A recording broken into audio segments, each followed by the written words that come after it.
And thank you, listeners, for joining us. It is time for Elko Live today. I'm your host, Lori Gilbert, and we're in studio in advance of this afternoon's regular council meeting. Happy to welcome back Mandy Simons, our Elko City Councilwoman and Vice Mayor. Yeah, thanks for having me. Absolutely, Mandy. Always nice to sit across from you. And it's a busy time of year. And hey, you got back from Hawaii with Coraliers. How much fun was that? It was wonderful. And they did wonderful. You know, they took first place in every category that they competed in. They Nice. also, I think what was really cool and what the director I think was most proud of them is that there's, you know, it was for choirs, different kinds of choirs, excuse me, as well as bands and orchestras. And they pick one school out of all of those kids who we're not talking the way they performed. We're talking about their behavior outside of that. Wonderful. Their behavior towards the people that were working the festival, their behavior at the hotels and just in the city to receive the Spirit of Aloha Award. And our kids got that. They are incredible in not only when they perform, but also just in life. So it was a really great deal, and I'm super happy that those kids got to go. Me too, Mandy. Thanks for sharing that. That is really top news. I know that being a parent of a Coralier alum too, just so happy to hear the Spirit of Aloha Award is living on, because that really says even more than just the talent and the ability of beautiful singing. It's just that kind of great behavior. It represents us all. Yeah, they're stellar kids, and it's super. They're a great group to work with. Well, with that in mind, we'll veer on to the City Council agenda and see what we've got to work with today. Yes, thank you. Let's see. I was going to mention too, right at the top at 4 o'clock this afternoon, there's also an Elko County School District Capital Projects Oversight meeting. Yes. Same time as yours. Yes, exactly. Yes. And I know, the meetings all kind of stack up, and so that's an important meeting for anybody who's interested in any of that. Obviously, that would be a great one to attend or to get a report on. I think their meeting should go pretty quickly because, and you can view both city and county meetings online, elkocountynv.net. Elko County School District capital projects are outlined today at 4, followed by an update on the Owyhee Combined School, which is having a groundbreaking in Owyhee on Friday. Yeah, it's very excited that they're going to get that rolling. And I just saw, I'm on a committee. I'm the representative from the city on a slightly different committee, but dealing with the same things, and I just saw kind of the layout of what the school is going to look like, and it's very exciting for them up there. It's going to be a great facility, I think. Going to be a lot of pride there, and looking forward to seeing it too. I get to go on Friday. I'm very excited. Oh, yeah, that would be exciting. Yeah, good. Exactly. Thanks, Mandy. So our council, of which Mandy Simons is a member, meets in regular session again at 4 o'clock today. We'll kind of just jump ahead to a lot of there are quite a few things on here. I think the update on the Recreation Center is anticipated, right, Mandy? Yeah, if you've been following that, you can either go online and look at that, or of course our minutes are always published if you want to look at it later, or you are welcome to come to the meeting and be there in person. But Rusty Barr from the Boys and Girls Club is going to come and give us a little update, and we're excited. We're excited to hear kind of where we're at, and I know they wanted to break ground as soon as possible, and so I'm sure he'll make sure everybody knows the game plan for that. Yep. What we're hearing rumblings of hopefully in May, next month, groundbreaking. That's what we're hearing. On the new Aquatics and Recreation Center. Followed directly by an update on the nuisance property at the Elko Inn. I don't know if there's anything new. It looks pretty boarded up over there. Yeah, I know that they have been trying to get, go ahead and get the drawings approved and everything so that they can get to working and do whatever construction needs to be done and just renovate that building to suit their needs. And so I feel like once that starts, hopefully a lot of these other problems will kind of go away. They did hire a legitimate security firm. And so I'm hoping that also makes a difference. The last stab at security was not very effective. So we're hoping that this has made a difference, and we'll get a report. Police chief can usually chime in at these meetings and let us know from his point of view what's been happening over there, and so that's always helpful as well. Yeah, as long as there's no criminal activity, that's the big thing right now. So. Yeah, absolutely. Yeah, and then rehabilitating the property and getting it back into a service, because it was such a beautiful motel. It was at one point. It really was. And so if they can get it back to that, that's great. That's what we want out of partners with businesses for the city, is just, create a business that's really this shining example into the city, and we have so many people that do that. And so it's just sad when there's such an eyesore and somebody who hasn't really invested in the community. But we're hoping that changes very, very soon.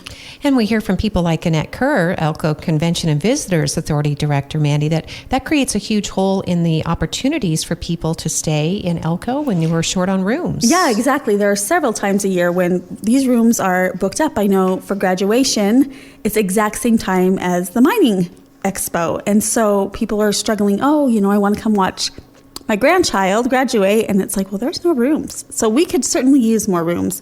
And that's obviously not the only example. There's several times a year when we're booked up. And so if there's a hole in the market. They could be making money. People could be having places to stay. So the sooner the better that they can get the ball rolling on that. Thanks, Mandy. Anything the city's doing, of course, will help facilitate that. It's up to the private property owner, and they're out of state. Absolutely. We'll get an update on the Mormon crickets also during today's meeting. I don't know if we've had any in particular in the city. I don't want to jinx anything. We had to drive out to Eureka on Sunday, and you could see just little teeny, like if you looked really close, you could see they're starting. And so I know that it will be soon. We were warned, they made it to the golf course last year, which means we'll probably have some hatching at the golf course this year. It seems like a bit of a fact of life of living here. And so, you can go online and find some things to help protect your property. There are some are quite a bit of effort, but if you are just adamant that you don't want them on there are some things, some advice that you can go online and look at, and they're usually the state and NDOW and different folks are usually very good about putting that out. But yeah, some people it's awful. It was really awful last year. People's houses were just plastered and the roads were so slick and it smells awful, and it's a miserable experience. So they're trying to prepare us all and let us know when it's starting so we can just be prepared as much as possible. I don't know if that does any good sometimes to know it's coming, but they are going to try to let us know and keep us up to date on that. So that's what they're going to be doing. Oh, good. Jeff Knight is our entomologist. He's going to make this presentation. It's a great attachment to the agenda, by the way, and it gives you the realities, about these are actually katydids, what treatment's being done, what can be done, private and public, that kind of thing. So. He's great when he gives his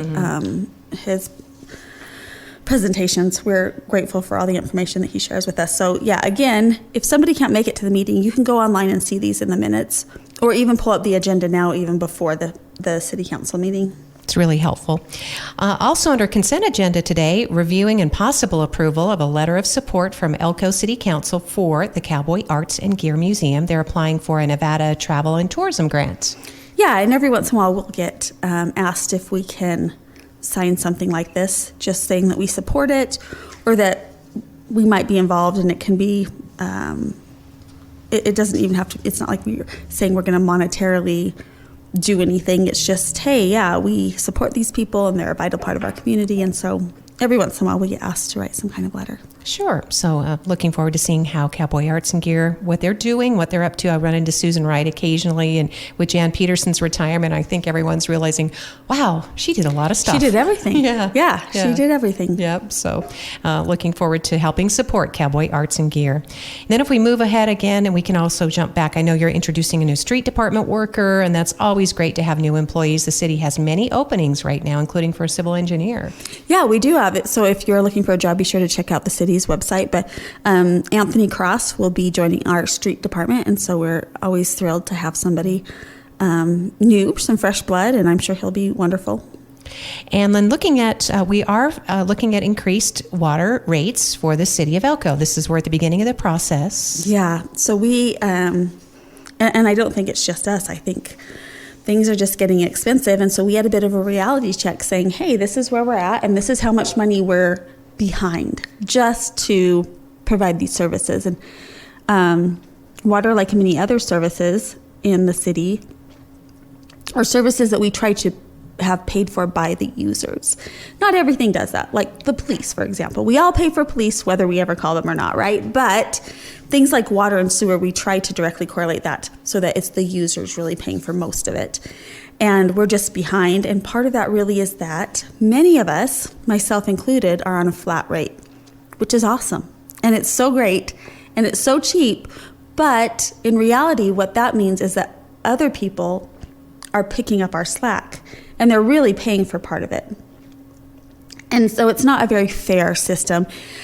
Not only that, but there eventually are going to be things coming down the pipe that require everybody to be on meter. So as much as I have enjoyed being on flat rate where I live, it's going to be required at some point anyway. So we're trying to get that ball rolling by getting everybody on meter. You will pay for what you use, no more and no less. And that's really fair. And so you're going to see some water rate adjustments, first of all, and then you're going to see different programs where we can help people, partner with people to get those meters in. And, at some point, everybody will be metered and will, like I said, pay for what they use. Nobody will have to be, picking up my slack. Or if you have a little tiny house and there's one person living there and you're paying flat rate, you might actually be paying more. And so I know that I got a mailer kind of outlining some different things. I'm sure a lot of other people did. So look carefully at that. And then there's an opportunity to respond. I think it was probably businesses that received that. The business impact statement, you can respond and kind of tell us how that's going to impact you. But it's just needed because we are behind. The costs of things have risen. And so we not only need to adjust rates, but we need to adjust them as far as who is paying for what. And so just look for a lot of changes coming. And at the end of the day, it's going to make it a far better system. There's going to be some upgrades that make it much more efficient. But yeah, there will be lots of changes, lots of things on agendas for the next several years. Well, thanks, Mandy. Again, it's some heavy lifting by including, outgoing members of City Council. That would include you. And these are never easy decisions to make, but it's the right decision to make. It really is. You can't keep asking people to pay for other people's water is essentially what we're doing. And again, I am on the flat rate. So I am too. Yeah. I know what when you're you saying. live in these old tree streets, that's just the way it is. I do know that a lot of places, even if you don't have meters in, the meter pit is there. A lot of times if they've been doing other projects in your area, they have done that part already. And so it won't be as costly. And they're going to, like I said, try to come up with some programs where like if you buy the meter, then they'll put it. Yeah. And so we're going to try to make it as painless as possible, but it will be changes and we'll all have to adjust. Yep, it's part of the future. And so on the agenda today, this is a review, consideration, possible direction to solicit request for qualifications known as RFQs. This is for the Modernization plan. And so the city is looking to actually hire someone to do the plan. I guess we're getting a rate increase as of July 1st. That will be to certain accounts, and it's about at $6, I think, on average to a residential customer or something like that. Right. Yeah. Okay. Yeah, that, and then there's also modernization going, kind of a separate part of this whole water plan, and that there are, of course, always new and greater things coming out, and there's ways that they can really tell exactly where leaks are and where we're losing water and how to prevent that so that it keeps the costs down for everybody. And so that's another kind of arm of this plan that we're going to be doing.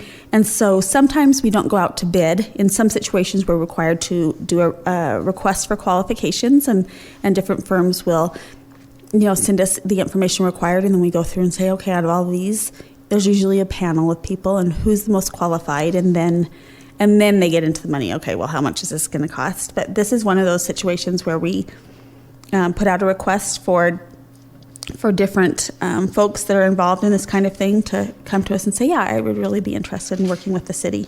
All right, so step one of many steps moving forward regarding the Water Department Modernization Plan. Absolutely. Talking with Vice Mayor, City Councilwoman Mandy Simons here on Elko Live in advance of this afternoon's regular meeting. That'll be at 4. Oh, I should have mentioned the RDA meeting. That does start at 3 o'clock today. Yeah, yes. So we'll back into that a little bit. Sorry, I meant to start with that one. But Airport has been going through the process selecting an engineering firm, and that's also on the agenda today.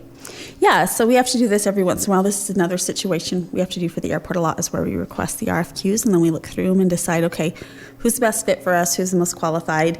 And so we're just required for the next 5 years, we need to select a engineering firm. and we received 3 proposals, and we were rated, and they were asked back for interviews, and they held those interviews at the end of March. And then the committee has decided to recommend a company called Woolpert Incorporated. And so if we go ahead and appoint those, which in the past that's what we've always done, whoever they recommend, they're the ones that went through everything, then they will be our engineering firm for the next 5 years. And then we are required to do this again. All over again. Yep. The never-ending process, but it does keep the airport in a status so that we can receive larger aircraft and that we are still a safe airport. Absolutely. Yeah. The FAA has lots of requirements to make sure that we are on our toes, and so this is one of them. We were just talking about the Flight Alliance of Northeast Nevada, or Northern Nevada, I guess is it Northeast Nevada? FAN. Yeah, that's a good question. Yeah. So hopefully that's all going well. The goal is to get in-state service, connecting our cities in rural Nevada. Yeah, so. And it's something we've been talking with our governor about, and we really we want to make this not just about Elko. This is about a lot of communities in Nevada, and so we're just doing what we can to keep service here and hoping that we can connect to other cities in the near future. Yeah, that's a big goal. We'll talk more about that, I'm sure, with Jim Foster, our airport manager, as that effort progresses. The boilers in City Hall are kind of falling apart. We hear a lot about boilers in regards to the city swimming pool, That's but right. now it's migrated. It's and the City Hall building has had to have some updates as well. It's a bit of an older building, and at some point we'll probably need to do some renovations there, or perhaps build a new building. I will probably be gone at that point, so I'm not sure what they will decide. But at this point, the boilers are really inefficient and definitely need to be replaced. And so we just have to authorize them to go out and solicit bids for this project. All right. And whether or not it includes geothermal in the future, because I know that's a big discussion right now, too. Yeah, the geothermal really needs some updating if that's going to remain feasible. And we're just one of many players in that, so that's a decision that will have to be made. All right. If we move on, everyone's always interested in new housing, subdivisions, properties, and looks like conditional acceptance of the latest known as Jarbidge Estate subdivision. Yeah, so we're excited that this has really come along really well, and they look awesome. I don't know if anybody has been able to drive by and see those, but they look really great. And so we are just supposed to accept it. There are several conditions that are listed, but most of those items are minor, and most of those will be completed before occupancy anyway. All right. And then just wondering, are those in the North Fifth Street or the Jennings Way ones? Do you recall? I can't remember where the... Well, I guess when I read this, I thought that those were the North Fifth Street I ones. know. But now that you say Jennings Way, now I'm questioning. Well, so, and we'll drive her. We'll do what everybody else does. I'm sorry. And I was telling somebody the other day, if it's not from the very last meeting, the chances of me remembering all the details are not very good. So, and I admire you as it is, Mandy, because you are a very busy person. You have a full-time job and you have a big family. So there you are. So appreciate. Yes, I'm pretty sure that these are the ones out North Fifth, though, right? It seems like I passed that. They could. So that little sign, but okay. If we're wrong, just know it's not the first nor the last time. Right. So thanks, Mandy, and it definitely, and that's not a bad thing to be wrong about. It just means that there are multiple projects going on. There are multiple projects. Yeah, which is something to be excited about. Under unfinished business, we know Elko Institute for Academic Achievement is coming back with more information about they're asking for a donation for signs, and this is in regard to their moving to their new location over there on Silver Street. Yeah, so that's very exciting for them, and they've come to us before, and we went ahead and gave them some money, and they didn't need it all, and so they wanted to know, hey, can we maybe use the other money for something else? And so that's a decision we're going to have to make. Obviously, we have to be careful because we want them to be successful, but we have a lot of really worthy projects in the community, and so this is something that we're going to have to look at and decide if that's something that we want to do, or if no, they did what we said we'd pitch in to do, and so we're going to. And where the funding comes from is really the big decision, right? Exactly. And so those are all hard decisions. And so they'll come and I think make a presentation. This was on the last agenda and they weren't able to be there. And so we decided to push it back because we wanted them to be able to come and explain everything in more detail to us. Yeah, and while charter schools are public schools, they do receive public funding. They don't receive funding for facilities, so that's right. a distinction. So that is a difference, and we do get that. And so it's been very hard for them, and they've made great strides, and we're excited for them. All right, moving on in that on the agenda too. And let's see, we're looking at, what have I got? Oh, is it back to Boys and Girls Club now? Well, we're going to appoint another member to the Parks and Recreation. Oh, thank you. Yes. And so sometimes we just have people who've been on there a long time, or they move out of the city, and so we'll just need to replace them. They've been conducting an open recruitment for for the open seat for several months, and they have received one letter from a Mr. Willard Burnham. And so we'll have to go ahead and appoint him. All right. I was at the recent Parks and Rec Advisory Board meeting. That was great. They had enough people there, and it was perfect. Yeah. Everybody proceeded. And so that's next on the agenda. A couple more Boys and Girls Clubs items to get them closer to this anticipated groundbreaking, including the necessary lease agreement. Sure. So we'll just take a look at that and approve all that, grant of easements, things like that. I'll have to come through the City Council. There is an item D, and this was discussed at Parks and Rec Advisory as the director, James Wiley, was presenting his budget, Mandy. He had to pretty much cut the budget in half, anticipating that Boys and Girls Clubs may be asking for as much as $1 million from the city to proceed with their building. Right. I think that the funding, I think how much it costs, those are ever-changing numbers, and, the money that you thought might be committed can also be ever changing, and so they're going to come to us and kind of tell us where they're at and see if we can pitch in any more. And so we'll see what they say. And the city, of course, is already helping with land, as well as I believe it's $400,000 a year. So we've certainly pitched in already, but they're going to come and kind of present to us where they're at. It is a tough spot to be in, I know, for the city and Boys and Girls. I mean, if they're falling short of the funds, as you said, with the cost of everything going up, the city desperately needs this pool. Right. It is true. We desperately need the pool, but we also have to remember that this is a facility that won't just benefit City of Elko people. And so it's just kind of, we're all kind of between a rock and a hard spot, to be honest.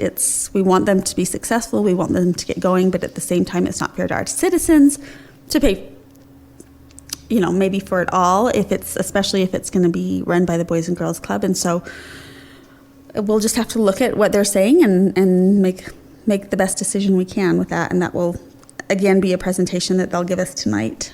Yeah, and there are a lot of moving parts, and a lot's been going on behind the scenes. I think, in all fairness, this matter was complicated a bit when Rusty stepped out and started making presentations on a separate project, which is an event center, of which the county is committed, although not obligated, because they've not signed any paperwork toward that, but they've committed $15 million toward a separate event center. So whether or not that's what you're hinting at, certainly there's a great deal of county money going. Right, to that. And I know that the mines have come up with money in different entities, but like I said, I think once you get going on a project, things don't always line up like you want them to. And so he's just going to give us an update on that, and we'll see where we're at. Yeah. And it is important to note, too, that on a separate agenda, and I want to say that it's for the county, the capital improvement, that they're being asked by Carlin, and who doesn't love that little community of Carlin, of course, the little engine that could, they are asking for participation for a splash pad. So, right. There's never enough money to go around. There just isn't. And so, of course, then speaking of being down in Eureka, and the kids were talking with some other kids our age, and they're like, Mom, do you realize how nice their schools are here and all this stuff? And I had to say, well, that's because, the mines are here.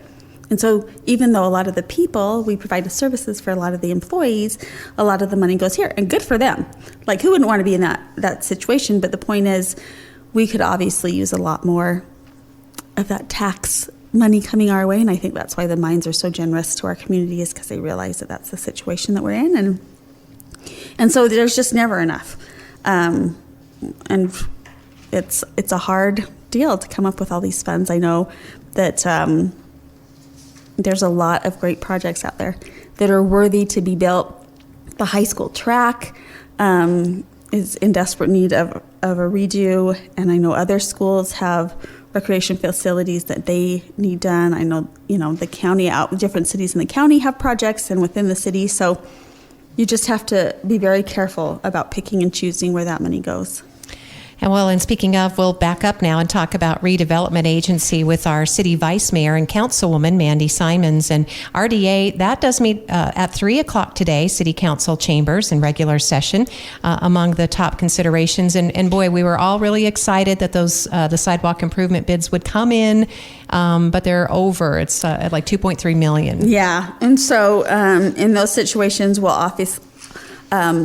often have to scale back our projects or see if there are things that we can maybe do, parts of it that we can do at a later date. So we will see. I don't know what the decision will be.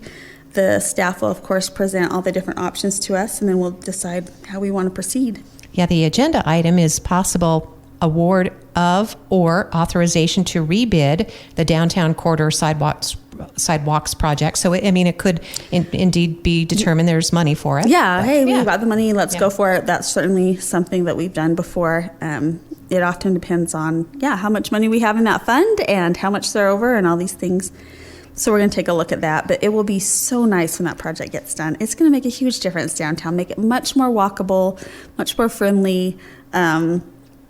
Just some of that stuff is quite old, and the standards were much, much different. And so it will be nice when we finally get that ball rolling. Yeah, I went to the meeting with the business owners and city planners that they hosted, and I can tell the business owners, they're optimistic. Obviously, they anticipate some disruption, but I think that generally the overall feeling during that meeting was that this will be a great project. We just need to support one another and communicate. Yeah, I think so. And hey, these are the days that we're going to be in front of your building, and I think they're going to try to make it as quick and painless as possible. But yeah, there might be days when people can't get into your store, and that's going to be hard when you're a small business owner, and we do get that. But if we can, have all our ducks in a row and make it as efficient as possible, then hopefully that will be minimized. Yep. And then also on the agenda for RDA, they'll be looking at the storefront improvement grants for 2024. They have at least one that's come in, or the submittal period, I guess, which they received one this year. So, yeah, this has been an awesome, awesome program. I love driving by these stores and seeing the difference that it's made. So, several businesses have been awarded this and have finished it. And then we, each year we usually have at least one apply, sometimes many more. Sometimes we have enough funding available for them all to participate. Sometimes so many apply that we kind of have to pick and choose a little bit. But we have, one on here, Marvel and Marvel. They still plan on doing it. They just need a little extra time, and we've certainly granted that before. And then we have other people that, think they're going forward with a project, and then it kind of doesn't end up happening. And so I think that's just part of running a business, honestly.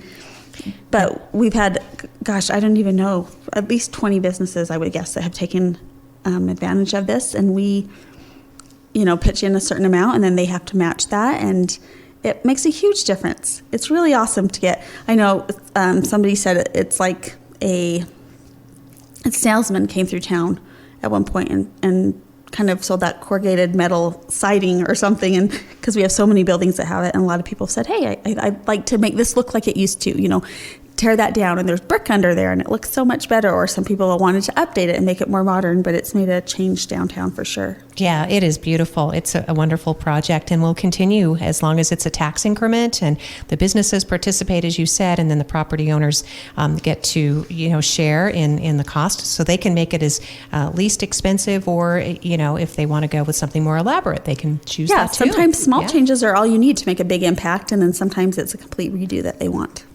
Well, I guess in closing, the only thing I would ask you about is how excited are you for the museum's expansion? They presented this a couple times. I know. We're going to try to make that work. Of course, we're learning about these encumbrances that we have with the state and what a deal breaker they can be. And so it sounds like we're going to be able to move forward with this as long as they stay within a certain footprint. And then we're, of course, going to work on things so that down the road if they need to expand more, that maybe we won't have any hiccups. But it's going to be wonderful and so cool. I don't know if anybody has been to Carson City, but the Nevada State Museum there has a really cool mining exhibit. And I don't know what this one's going to look like. But my kids love going there. It's like you're walking down through these mining shafts. Yeah, they're going to do an underground, they said. Yeah, Ours will be a tunnel. Yeah, exactly. So I think it's going to be really, really cool once it gets done. And of course, they're going to have all the Native American artifacts, which is such a huge part of our culture. And they have a little bit in there right now. But I know that there's so much more. And, you know, it's kind of a cool thing that we have so many other cultures within our little community to learn about, you know, the Basque culture and the Native American cultures. And there are different groups of Native Americans that might have slightly different customs and things that we can all learn about. And so I think this is a great opportunity for us. That'll be fun for you too, Mandy, because as you're, you know, winding up your time on the city council, I think this will be kind of a cool legacy project to say you had your stamp on that. Yeah, and get to kind of still follow along with it. And it's not all water and sewer. It's not all water and sewer. That's right. Occasionally we get to do something else, but it's a lot of water and sewer and streets, Mandy, thank you so much. I know you're going to head to the meeting this afternoon, 3 o'clock RDA, 4 o'clock regular council meeting. Thanks for everything that you do for the city and I'm sure for families throughout the community as well. So, thanks for having me. Thank you, listeners, for joining us for Elko Live today here on KELK. We appreciate the opportunity.